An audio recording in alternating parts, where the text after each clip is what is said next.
As pessoas podem fazer coisas boas, se determinar a coisas boas por causa de um sentido ruim.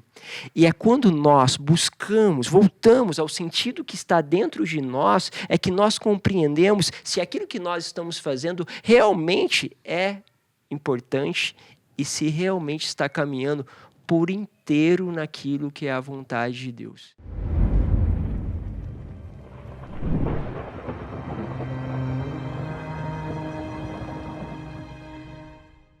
Afinal de contas, estamos no nosso 5º episódio da nossa série maravilhosa, Os Anéis de Poder. Estamos aqui dentro do canal do Padre Isaac Madureira. Eu, Lilian, junto com Mariá, invadimos legal, né? Que bom, Já né? era, padre. Como eu disse, é uma boa invasão. Fiquem à vontade, né?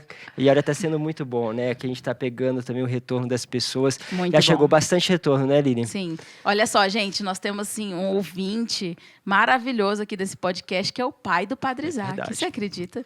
Ele tá Por sinal, ouvindo... fã da Lilian. Para, pai. Olha só, ele tá ouvindo, ele veio dar sugestão, tá gostando pra caramba. E a gente também quer saber do seu feedback. Comenta nos nossos vídeos, vai lá nos vídeos anteriores, comenta aquele que você mais gostou. A gente quer saber de você também. É legal, padre, também que as pessoas estão vindo no Instagram para falar com a gente, né? Lá no meu direct eles vêm, falam, olha, tá sendo legal, comecei a assistir a série, eles comentam.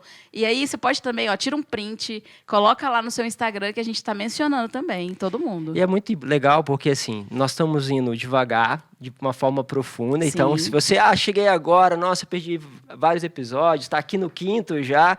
Não, pode ir lá acompanhar, porque a gente ainda está no primeiro episódio do vídeo, Isso. né? E temos aí, vamos começar em uns 36 minutos somente. Dá para recuperar, né? Dá para recuperar fácil.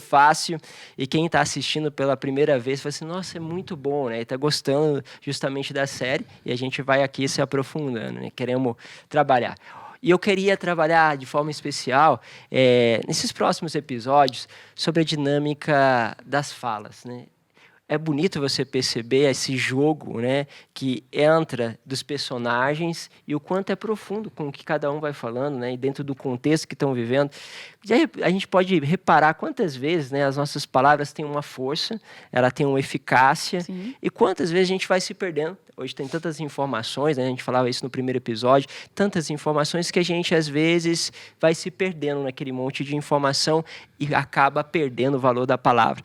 Mas o que a gente quer fazer é colocar essa palavra, como a gente faz com a palavra de Deus, né, que tem essa dinâmica. Cada vez que a gente vai se aprofundando, dando um foco sobre ela, ela nos fala tanto, também através até desta relação, né? Existia uma sabedoria grande com os padres do deserto, e um dos padres que iniciaram é Santo Antão, considerado aí como o pai dos monges no Oriente, né?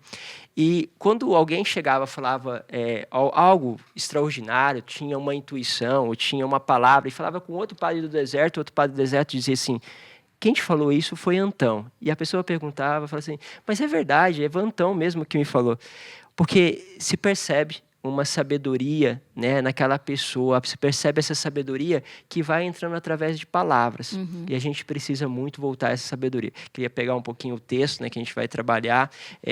Essa é uma parte, né, onde os personagens estão ali dialogando. Nós estamos aqui diante do momento que o Harold e justamente Galadriel estão conversando. Sim. Ela tinha voltado, afinal de contas, aqueles que estavam com ela na batalha falaram que já tinha se bastado, já tinha, vamos dizer, coloca um ponto final, porque esse mal não existe mais. E ela foi chamada justamente para voltar, ela volta a contragosto, mas justamente indo em obediência, né, àquilo que tinham pedido para ela, e ali ela tem um diálogo com um amigo dela, que é o Harold, e ele começa a dizer assim para ela, olha, a batalha terminou, o mal se foi. E ela fala, então, por que sinto que ele ainda está dentro de mim? E ela faz um gesto forte, ela aponta para dentro dela. Contudo, com o que você sofreu, é natural que você se sinta confusa, né? Vai responder ele.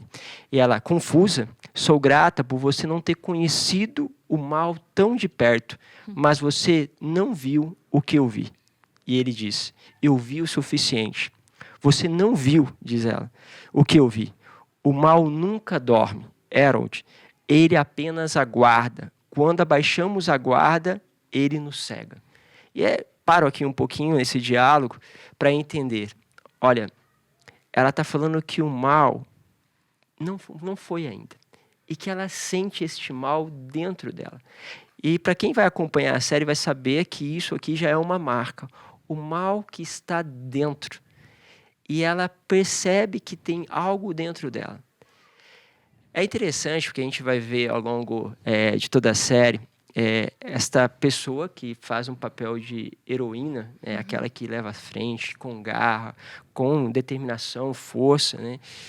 Mas ela foge justamente àquilo que é a concepção que nós temos de herói. É como se nós tivéssemos um herói que está fazendo a coisa certa, combatendo o mal, mas, ao mesmo tempo, está combatendo com o sentido errado. Quantas vezes a gente quer fazer algo, mas o sentido que nós temos é ruim? Ou seja, é porque trazemos no nosso coração, no caso aqui, uma vingança, um sentido de descontar aquele mal que nós sofremos. Então, até mesmo as pessoas podem fazer coisas boas, se determinar a coisas boas por causa de um sentido ruim. E é quando nós voltamos ao sentido que está dentro de nós, é que nós compreendemos se aquilo que nós estamos fazendo realmente é importante e se realmente está caminhando por inteiro naquilo que é a vontade de Deus. A gente pode, por exemplo, pregar a palavra, mas por dentro há só vaidade. Nós podemos fazer gestos bonitos de solidariedade para o outro, mas aquele gesto de solidariedade está simplesmente em cima de um sentimento de culpa. E aí precisa ver o que está dentro de nós, porque é como se nós deixando operar dentro de nós um sentido mal para algo bem, aquilo que aparentemente é um bem pode produzir dentro de nós uma ação do mal. Olha que loucura! E aí é aquilo, o mal não dorme. Gente, espera aí que eu fiquei igual Nazaré agora fazendo conta. Calma aí. Volto. Então, assim, a gente tem um objetivo de fazer o bem, né? Mas os meios ali, o que está dentro de você, né? Igual o senhor deu exemplos aí, né? Eu estou fazendo uma caridade, mas eu estou fazendo para alguém ver. Vamos dizer assim, né? Não é pelo fim, exatamente, de ajudar alguém, de amar alguém, né? Eu acho que a supremacia é o amor, né? A supremacia é o mandamento de Deus que diz, né? Amar a Deus sobre todas as coisas e ao próximo, né? Então, acho que, vamos dizer assim, que todo o nosso objetivo ali, de tudo que a gente vai fazer deveria, né? Correr para isso, para o amor. Então, eu vou corrigir alguém. Vou corrigir a Mariaque, né? Vou dar uma correção nela, porque eu vi algo, mas o meu intuito, na verdade, não é amá-la. Sim. Não é amá-la, mas demonstrar, humilhá-la na frente das pessoas. Sim, demonstrar que você tem mais capacidade do que ela. Exato. Ou seja, o que está dentro importa muito. Aí acontece muitas vezes que a pessoa descobre o que está dentro. E aí ela, por orgulho, fala assim, então eu não vou corrigir ninguém. Não vou falar mais nada. Porque eu corrijo as pessoas por causa de vaidade. Então, como eu tenho vaidade dentro de mim, eu vou parar de corrigir.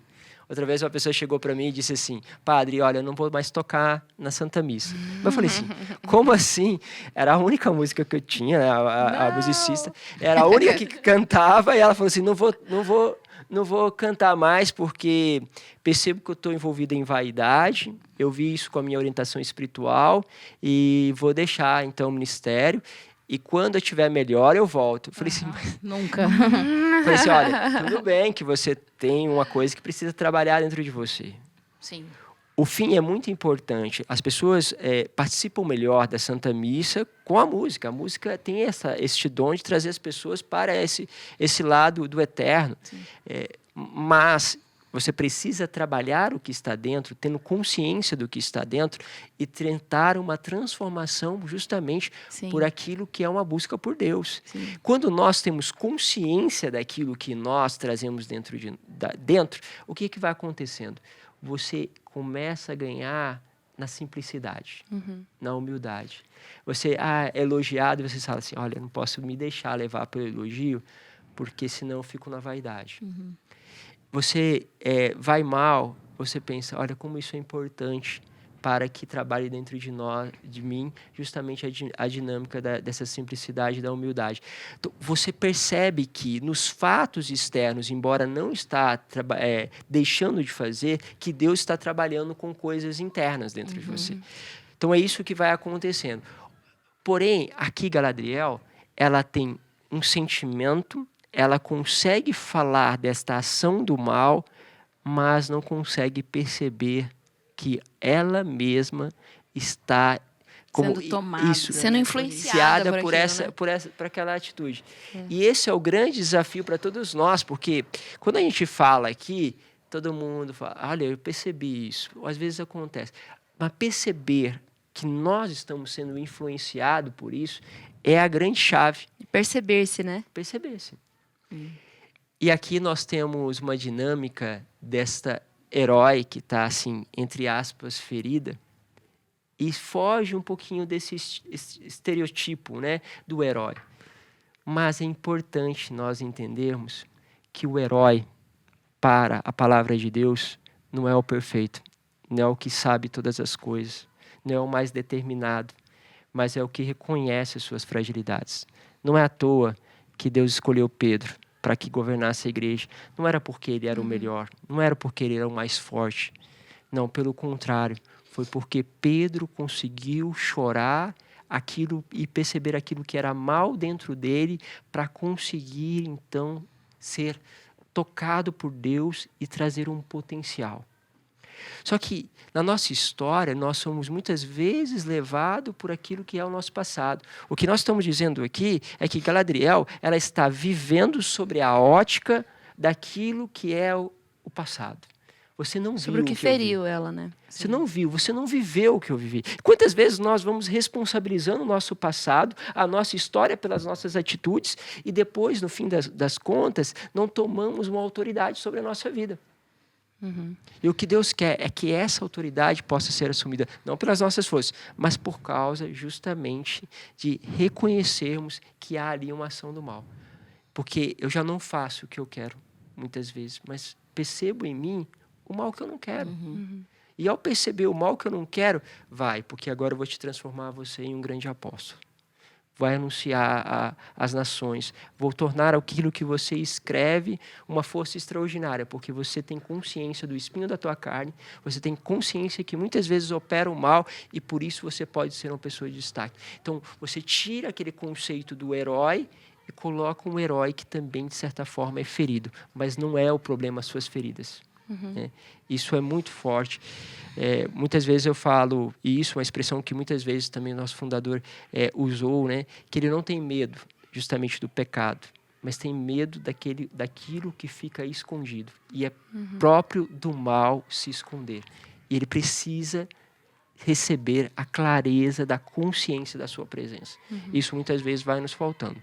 Sabe, padre, você falando, me vem aqui agora sobre separar-se do mal, né? Porque quando a gente olha para Galadriel e o que foi semeado dentro do coração dela, Sim.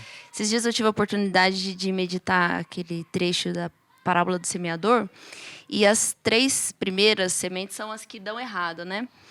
E a primeira, o mal vem de fora, Satanás vem como uma ave e rouba a palavra porque ela está à beira do caminho. A segunda cai num terreno pedregoso e por causa das pedras, ou seja, dos processos do meu interior que não foram bem resolvidos, ela começa a crescer, mas vem a tribulação e não aguenta. E a terceira fala exatamente sobre isso, sobre algo que foi semeado no terreno do seu coração, né? Como mais ou menos Jesus explica na outra parábola do joio, né? Sim. Não era para ter espinhos naquele terreno. E aí fala que os espinhos eles vão crescendo junto e eles terminam sufocando. E por fim aquela árvore cresce, mas o que acontece? Ela não dá frutos. Então ela é aparentemente saudável, mas o resultado final é negativo. Então, por exemplo, ela tem uma boa causa, uma boa intenção, mas o resultado final é sempre negativo porque o fruto ele não está consistente. Os espinhos, que são as feridas que ela carrega, vão sufocando o que tem de bom e que Deus deu para ela como uma missão, como uma heroína, né? Eu vejo muito isso assim como uma paralisia que o mal vai provocando dentro de nós. Vai paralisando, né? Tem um testemunho interessante, né? Chegou lá na nossa casa de formação, né? Uma pessoa, ela estava com aquela doença, né? Que é o vitiligo, que vai causando aquela mancha branca, ela vai se espalhando. Sim. Mas ela, no caso, estava perdendo a capacidade de andar. Além de perder a capacidade de andar, também estava perdendo a capacidade de falar. Então, havia uma sequência de coisas acontecendo, o vitiligo que estava se espalhando, perdendo a capacidade de falar e a capacidade de andar, e os médicos não sabiam por que aquilo estava acontecendo. Então, eles levaram ela lá para a gente poder rezar por ela, e nós fomos rezar, estava eu e mais uma outra missionária, começamos a rezar por ela, e a palavra que Deus dava é a palavra Pai. Quando nós, rezando por ela, falando assim, olha, como que está o seu relacionamento com o teu pai? Ela imediatamente gritou. Estava com dificuldade de falar, mas naquele momento ela gritou. Ela disse assim, ele não suporto ele. Ele fez muito mal para mim, ele me bateu. E insistia que ele tinha batido nela. E nós estamos falando aqui de uma pessoa que deveria ter aí os seus 60, 65 anos. Então, provavelmente... Imagina quanto tempo, padre. Quanto tempo paralisado diante dessa situação. Só que isso tinha se tornado um grau maior, por quê? Eu perguntei assim, mas teu pai é vivo? Ela falou assim, não, ele já morreu. Uhum. E realmente tinha não só morrido fisicamente, mas tinha, entre aspas, morrido para ela a história com o pai, embora aquele acontecimento tenha ficado guardado no coração dela. Uhum. E a gente falava assim, olha, sinto que teu pai quer lhe pedir perdão e que Deus quer lhe aproximar esse lugar onde ele está, no purgatório, provavelmente, contigo. Uhum. Deixa agora teu pai receber do teu coração perdão. E a gente começou, ela com muita dificuldade, começou a falar, pai, eu te perdoo. E quando ela disse, pai, eu te perdoo, ela desabou em chorar. Chorava compulsivamente. Só que era tão interessante, porque o ambiente da capela estava pesado, e de repente, quando ela deu o perdão, como se até o ambiente mudasse. E aí ela levanta, começamos a brincar com ela, porque naquele momento eu sentia que ela tinha sido curada. Aí nós brincamos, olha, vamos fazer o seguinte, fica de pé. Ela entrou na capela carregada. Sim. Ela não estava conseguindo andar realmente. Uau. Então, ela ficou em pé, isso já era... E a gente falou assim, vamos dançar, vamos agradecer a Deus, né? Padre não dança nada, imagina o que a gente não faz, né, por amor, né? O que a gente não faz, né, por Deus. Então eu falei assim, vamos dançar. Peguei ela um pouquinho para balançar um pouco para lá e para cá, e ela com muita dificuldade balançava para lá e para cá, né? E a porta da capela estava fechada e tinha ficado a família de fora. E aí acho que a família ficou toda na expectativa. De como ela ia sair dali, né? E quando a gente abriu a porta da capela e ela saiu de pé e andando com muita dificuldade, mas arrastando, né? Mas estava andando. A família ficou assim maravilhada. Nossa, a gente começou a agradecer a Deus e eles foram em direção ao refeitório, lá em São Miguel, e de repente a gente começou a ouvir alguns barulhos, gritos. E quando nós saímos, tínhamos ficado conversando na capela, né, até partilhar um pouco o que tinha acontecido daquela experiência. Então, eu e a missionária Graça. Quando nós saímos da capela, e aqueles gritos, fomos ver, estava ela correndo, com as sandálias nas mãos, dizendo que estava curada, Meu Deus. E aquilo ficou muito marcante, porque era visível que aquele ressentimento com o pai, aquilo que ela tinha guardado, foi instrumento da ação do mal durante uma vida inteira para ela. Uma paralisia, né? Uma paralisia. Paralisou. Então, ela fazia muitas coisas, mas com certeza, muitas das coisas que ela teria um potencial maior foram paralisadas. Agora, você imagine o que é um ressentimento com a figura paterna, né? A desconfiança do outro, o sentimento de uma ausência, a falta que dá, muitas vezes, de você ter um porto firme, né? Então, tendendo, assim, muitas vezes, a não ter segurança nas suas escolhas. Então, tudo isso acompanhou a vida por causa de um ressentimento que entrou ali na história. Então, quando toca esse ponto, né, a gente vê aí essa ação do mal. Galadriel está sendo conduzida a uma coisa muito importante, que é essa batalha contra o mal, mas trazia dentro dela uma história, um acontecimento da perca do seu irmão que certamente a marcará e que a gente vai perceber isso ao longo da história. Então, aqui é o mistério da redenção, né? Não tem jeito, né? Alguns dias atrás, eu estive na Cracolândia e eu encontrei um senhor, ele também devia ter uns 50 e poucos anos, ele estava ali vendendo Eles juntam um monte de trequinho para vender, né? Ele estava vendendo. E aí, logo que abordei ele, a gente começou a conversar. E ele pediu oração, nós rezamos por ele. E eu senti mesmo na oração que ele tinha um ressentimento que ele precisava perdoar.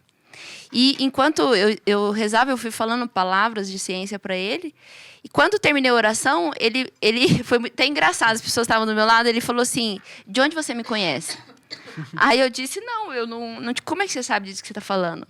E bravo, ele ficou assim, sério, como se eu realmente tivesse, tipo, investigado ele. Descoberto algo que estava ali, né, e aí, escondido. Eu falei: não te conheço, eu tô te dizendo aqui porque Deus me pediu para te dizer na oração. Ele falou: então você é profeta, né? Aí eu falei assim: não sei se Deus pediu para te dizer essas coisas, eu acho que tem alguma razão. E aí ele rasgou o coração, ele começou a dizer: olha, eu trabalhei muitos anos, consegui conquistar muita coisa, tinha casa assim, casa assada, foi dizendo as coisas. E aí disse que teve uma situação familiar, as pessoas da família dele, os irmãos, traíram ele e ele terminou na miséria. E ele tinha muita raiva de tudo que aconteceu. E, assim, de uma certa forma, ele chutou o balde. Então, ele decidiu que, apesar de saber da capacidade que ele tinha de adquirir de novos bens, de voltar a trabalhar, era um homem muito capaz, vendedor, etc. Eu falei assim: olha, o senhor sabe que o senhor está aqui por causa disso, né? Porque não consegue perdoar. Aí ele teve um acesso de raiva, foi assim, ele se abaixou, apertou o punho assim, começou a gritar: não. Os meninos que estavam comigo, tinham alguns jovens... É interessante isso que você está falando do acesso de raiva, né? Porque você vê em muitas manifestações do mal... Essa raiva, porque Exato. Todo ressentimento está atrás dele um ódio. E aí, quando você toca nessa ferida, o ódio vem à tona, né? Vem a raiva. E aí ele gritava, né? Se abaixou assim: não. Eu falei assim: o senhor tem que perdoar. Eu não vou perdoar, o senhor tem que perdoar. Eu falei assim: se o senhor não perdoar, você vai ficar aqui. Você quer ficar aqui? E ele não estava drogado.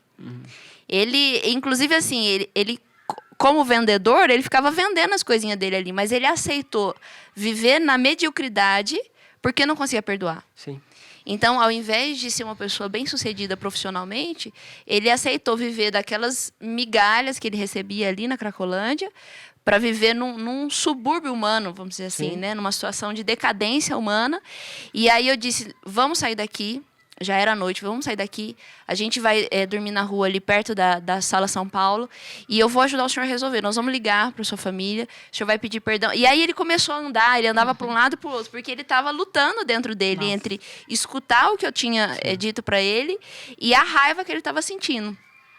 Pois eu insisti um pouco mais com ele e ele, naquele acesso, ele começou a descompensar, assim. Ele estava falando alto, aí ele ficou doido.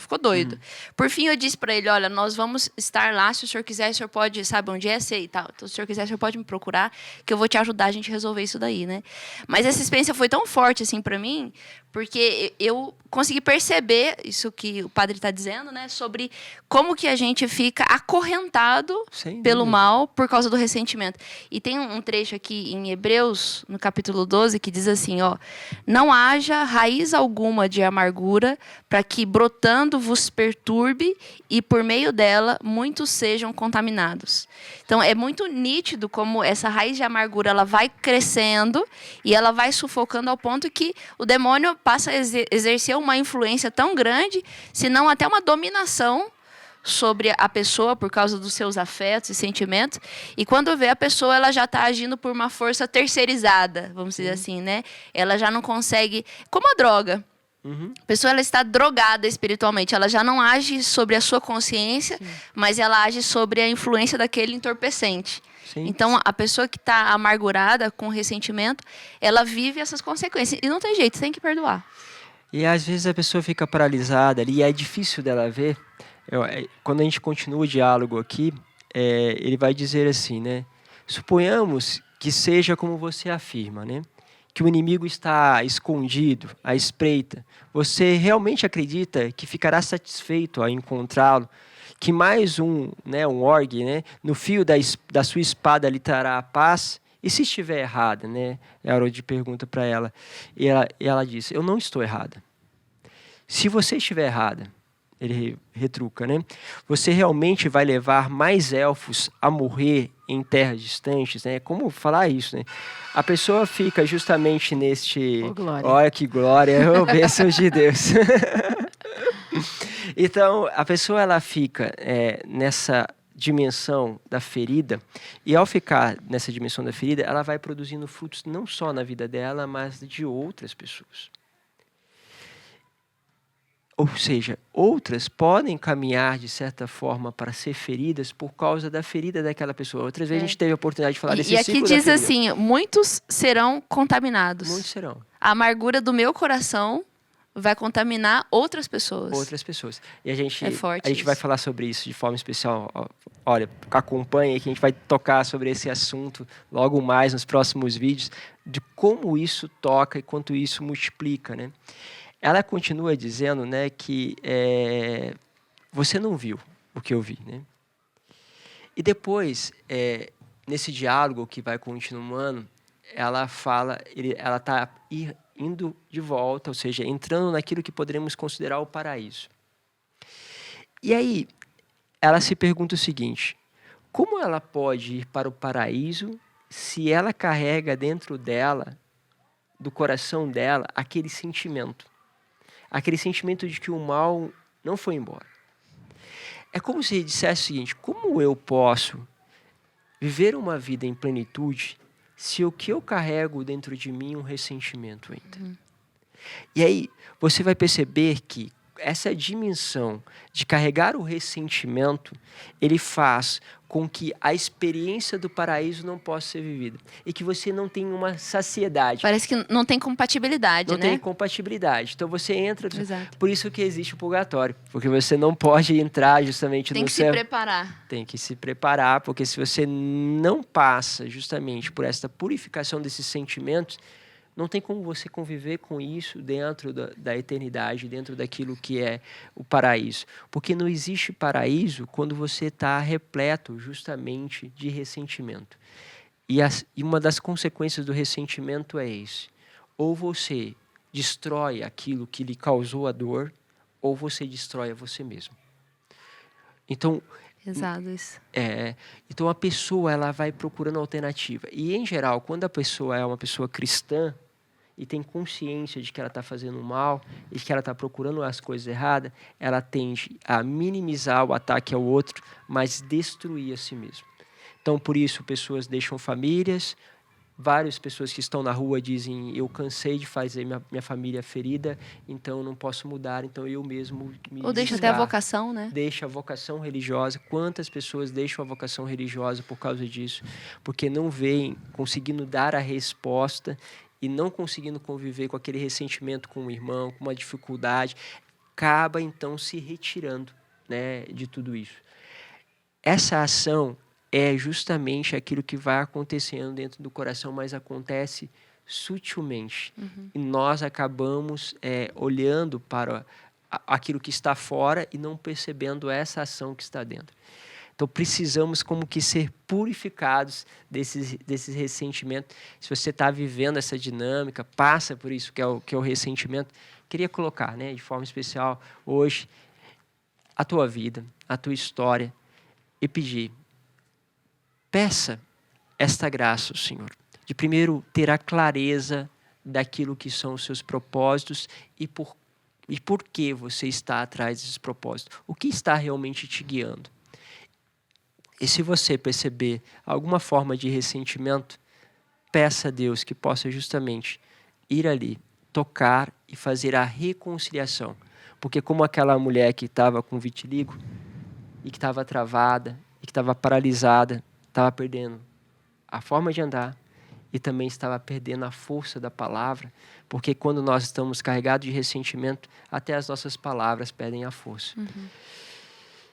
Precisa agora, então, reconhecer isso e voltar. Então, quero deixar, né, esse convite, né, para todos aqueles que estão nos acompanhando, que possam perceber os caminhos que estão dentro do teu coração, que possa quebrar aí todas essas barreiras que o mal muitas vezes tem nos conduzido.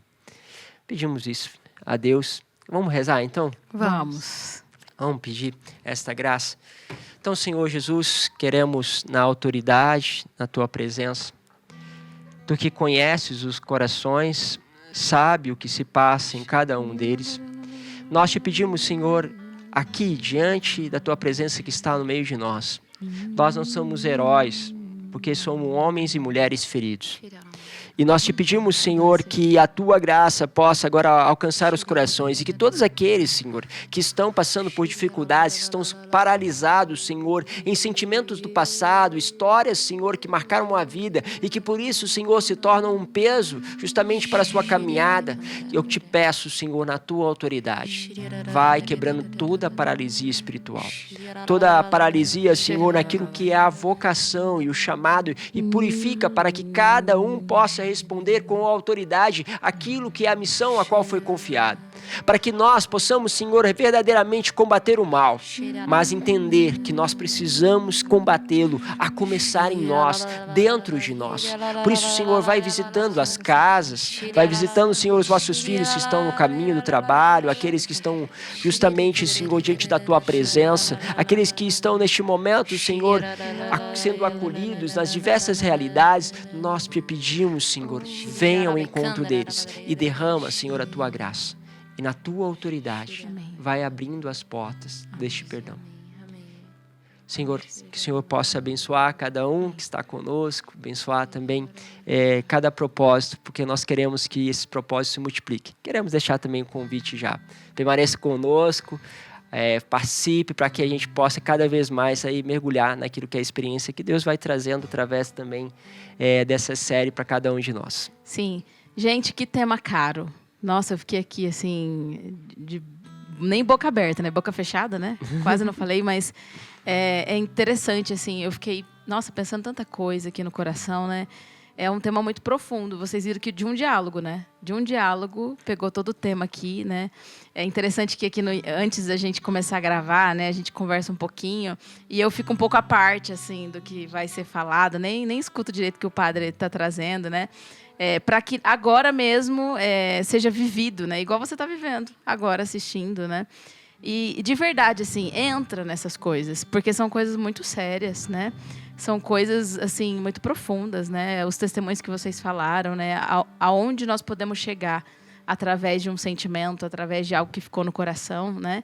Então, assim, tema caríssimo. Meu Deus do céu, esse 5º episódio, vá fazer um retiro depois disso aqui, tá? Uma semana de retiro, vá lá, vá rezar, vá pedir para alguém rezar para você, né?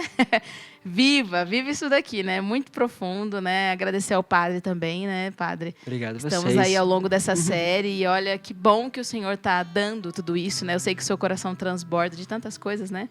Quero agradecer através, né, das pessoas também, que acho que tem esse desejo também, né? O padre, a Clara, né? Gosto muito quando a Clara traz a palavra de Deus que vai iluminando, né, o nosso caminho. Então, gente, 5º episódio quentíssimo, maravilhoso. Amém. Vamos esperando Bora aí pro próximo. Agradecer também a todas as pessoas que estão acompanhando, aqueles que também estão ajudando. Nós temos colocado o QR Code aí para ajudar. Obrigado você que tem nos ajudado justamente a poder fazer esse trabalho bem. É um trabalho que justamente tem um gasto, tem um investimento, custos, né? E que a gente pode contar aí com a ajuda de cada um de vocês. Muito obrigado aí pelo carinho, pelo acompanhamento ao longo desse tempo. Mas nós esperamos vocês já na próxima semana novamente para vivermos mais um episódio. Um grande abraço, Deus abençoe, Pai, Filho, Espírito Santo. Amém. Amém.